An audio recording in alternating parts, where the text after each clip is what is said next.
Alright, what we're going to do now is I'm going to have JD. He is the... I didn't know where that came from. He's the person that started Rally for God. He's the one that had it in his mind to come out and try to help people around here. And what he's going to do now is he's going to come out here and he's going to give a testimony for you. So, this is the spirit of Red, Jordan.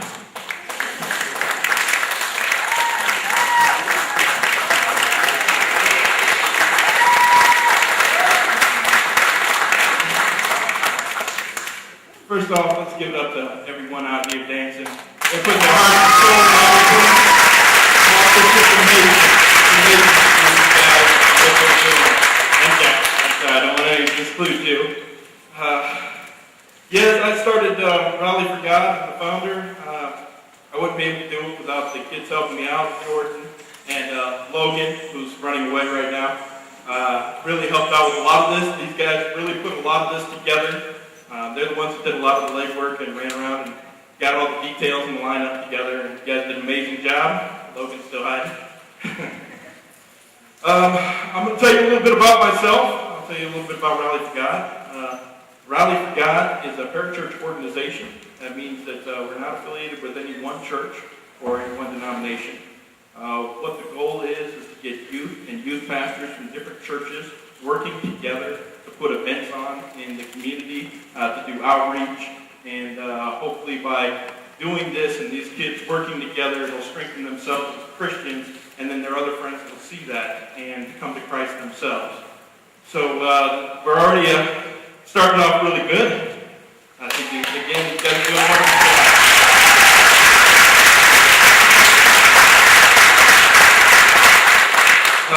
I myself was a kid who really went down the wrong path in life. My illustrious career started when I was 12. I was already smoking, drinking, doing drugs, fighting, you name it. I was doing it. Had a high-speed police chase.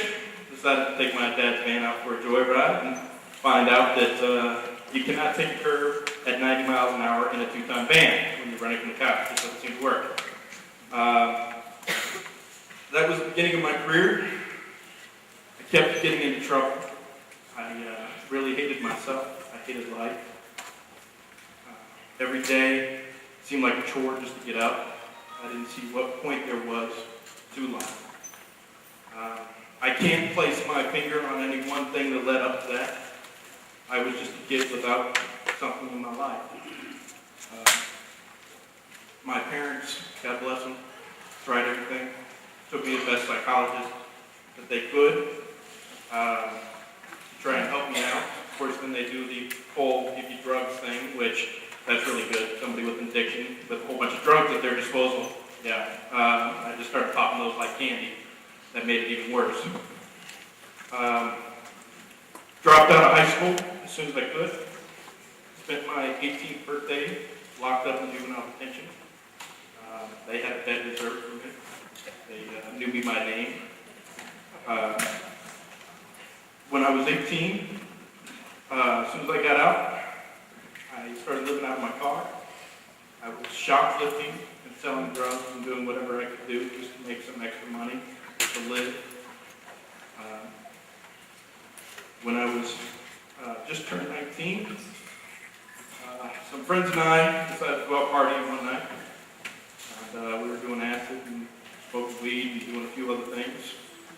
And we came up with a great idea of doing a robbery. And I was a getaway driver in a robbery. Unfortunately, 2 people were shot and killed that night.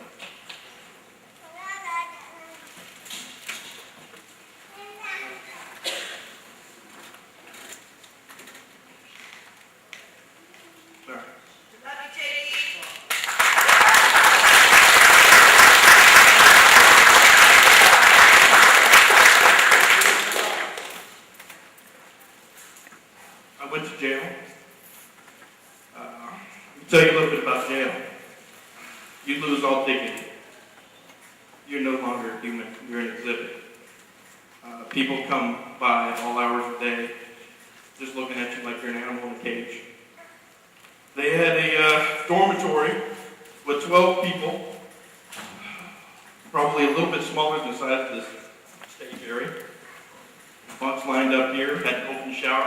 toilets.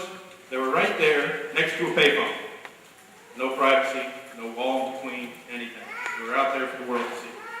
They didn't care. It was a heck of a wake-up call. When I was in that dormitory, they called it the jungle because there was constant fighting, people stealing from you all the time. It was just a madhouse. Nowhere that I'd ever want to be again. Well, they keep you locked up most of the time. And the only time you can get out pretty much is during chow or during altar call, or chapel. So I said, why the heck not? Get out, go to chapel, get me out of this place for a little while. So I went down to chapel, and there was this big black guy. It makes me look small, if you can believe it or not. There are people out there like that. And he had a voice like James Earl Jones. And I mean, it was just booming. It was loud. You could not ignore this voice. And he had a presence, and he would come up to you and look you dead in the eyes, and you could not help but pay attention to this guy. Now, to tell you the truth, I can't remember everything he said. But something clicked, and I wanted to start checking the Bible. There had to be something more to this life. There had to be something more. So I went to the Bible, and I saw this passage in there. It says, if you have faith the size of a mustard seed, you can say to this mountain, move, and it'll get up and move. So I figured, okay, if I start believing in God, then I can say, bars, move, and I'll be going out of prison. That's how it should work, right? So I did the whole fasting and everything, and judge ended up sentencing me to 10 years. Wasn't expecting that. So I got mad at God. Threw the Bible out. It was a whole bunch of superstition. Started getting my life together. Got my GED. Said I wanted to do something for myself. Went to college. I was locked up. And it took me about 7 years, me being the stubborn person that I am, took me about 7 years before I started really picking that Bible up and really reading. Started talking to God more. And when I opened my heart up to God, when I truly did, I remember one time I had hernia. I was weightlifting. I had a hernia. And they take you to the hospital, which is an hour and a half away, and they put you on this bus. And it's a day like today, almost 100 and some odd degrees inside the bus, no air conditioning, no ventilation whatsoever. They put you in this seat that's meant for maybe 2 5-year-olds, and then they have 2 grown men my size sitting side by side, cramped in this thing, for an hour and a half. Your arms and hands are shackled to your waist. Your feet are shackled, and you can't even walk farther than 2 minutes. I remember sitting in that bus, and I was actually smiling. I was smiling because I realized, first time in my life, here in the most cooped up spot I'd ever been, I had actually been freer than I'd ever been in my life. Because I had gotten